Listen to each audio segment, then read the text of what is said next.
the layouts and the what's on the walls of this individual restaurant has become kind of an ink blot test, Rorschach test, where you see what you want to see in it. The left sees it as just good marketing changes. Conservatives see this as a betrayal of the restaurant's values. I was surprised. I tend to now think this might be a little more woke. At first, I wasn't sure what to make of it. I'll be honest. Because all restaurant change up. They make changes. Now, Bishop E.W. Jackson this morning, he was substituting for Jenna Ellis. He said, in his opinion, what Cracker Barrel is trying to do is to appear less white and less country, because there's the old white guy that is was the old part of the logo, and then inside the restaurant you had all these implements, farming implements that kind of speak to country values and the old way of life. So I have no idea what Cracker Barrel is thinking. I don't particularly care for the new layout.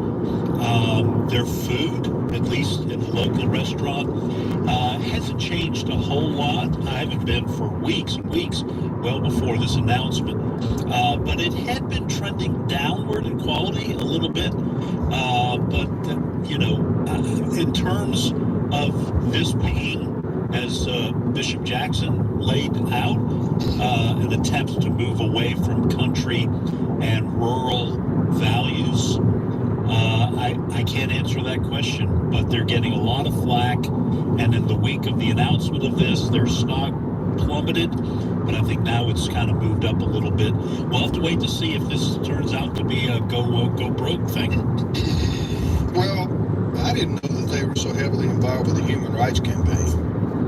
That Human Rights Campaign is a left-wing organization based in Washington, D.C., and they promote the LGBTQ agenda. And evidently Cracker Barrel's been giving them money. And 10 years. 10 years? Yeah, been giving them money. So so I was surprised at that. I was surprised to hear that. I just don't understand why companies do this. Great company, they have to be making money.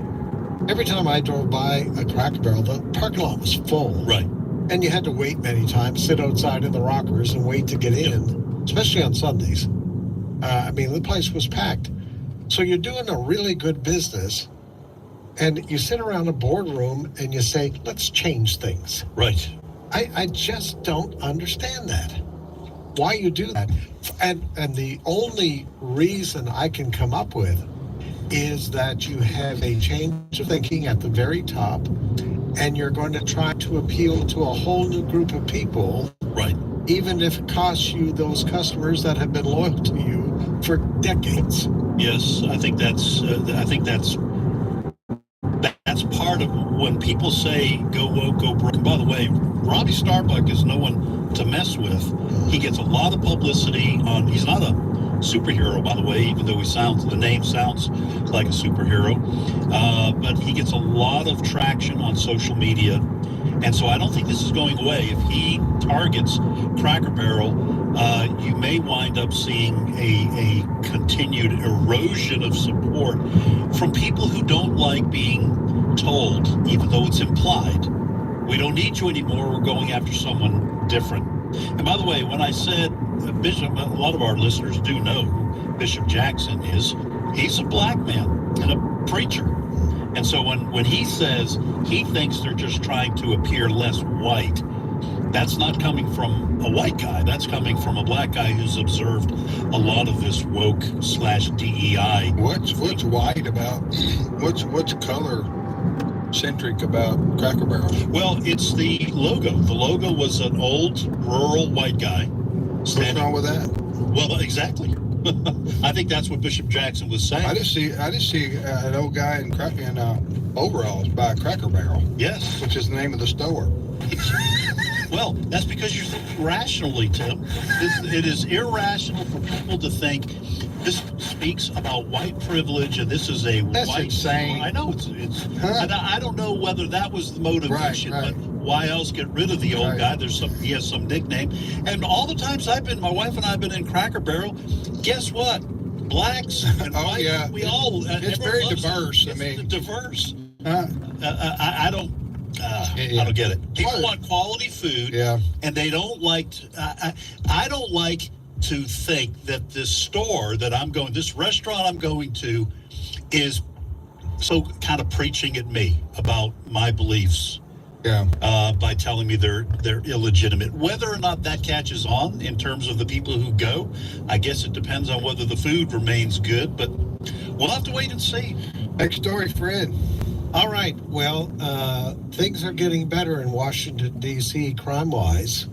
The U.S. Attorney for D.C., probably know her, Jeanine Pirro, reporting this morning that the district has gone 12 days without a murder.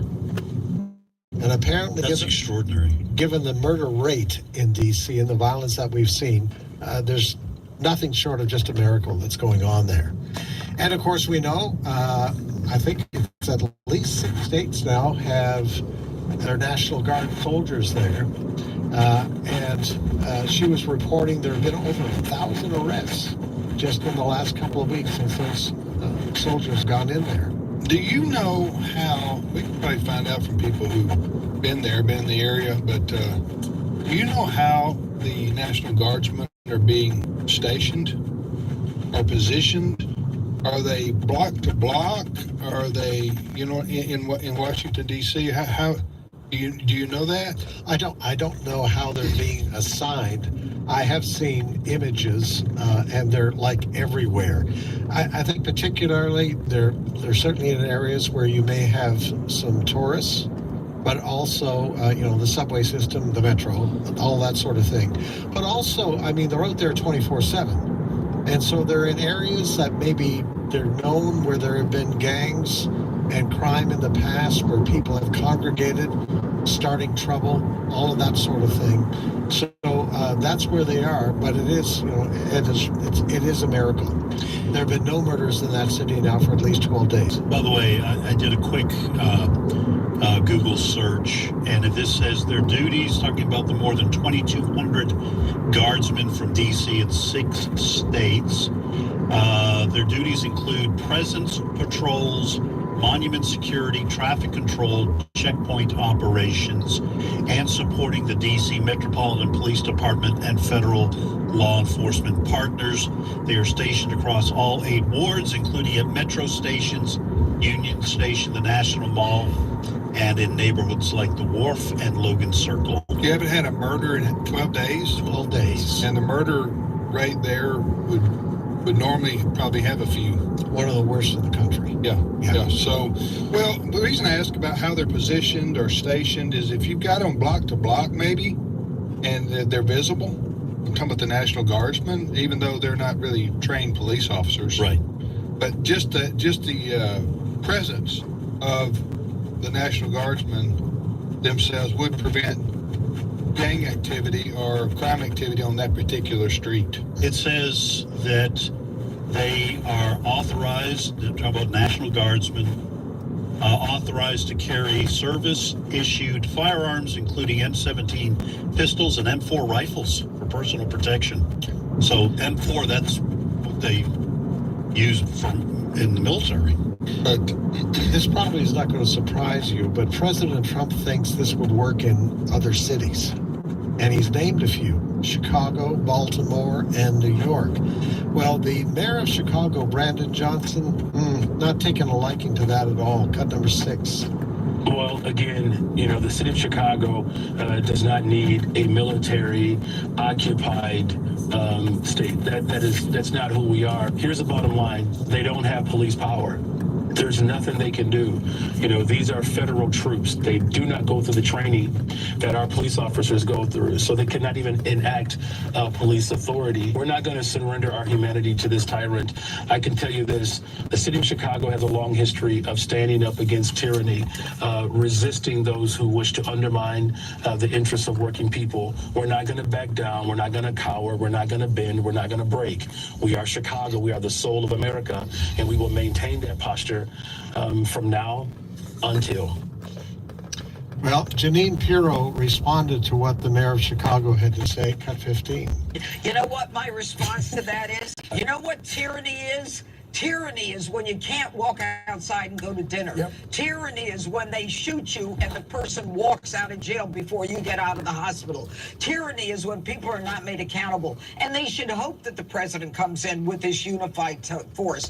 And his joking only 9 arrests, I'll tell you what the good news is, that this mayor can't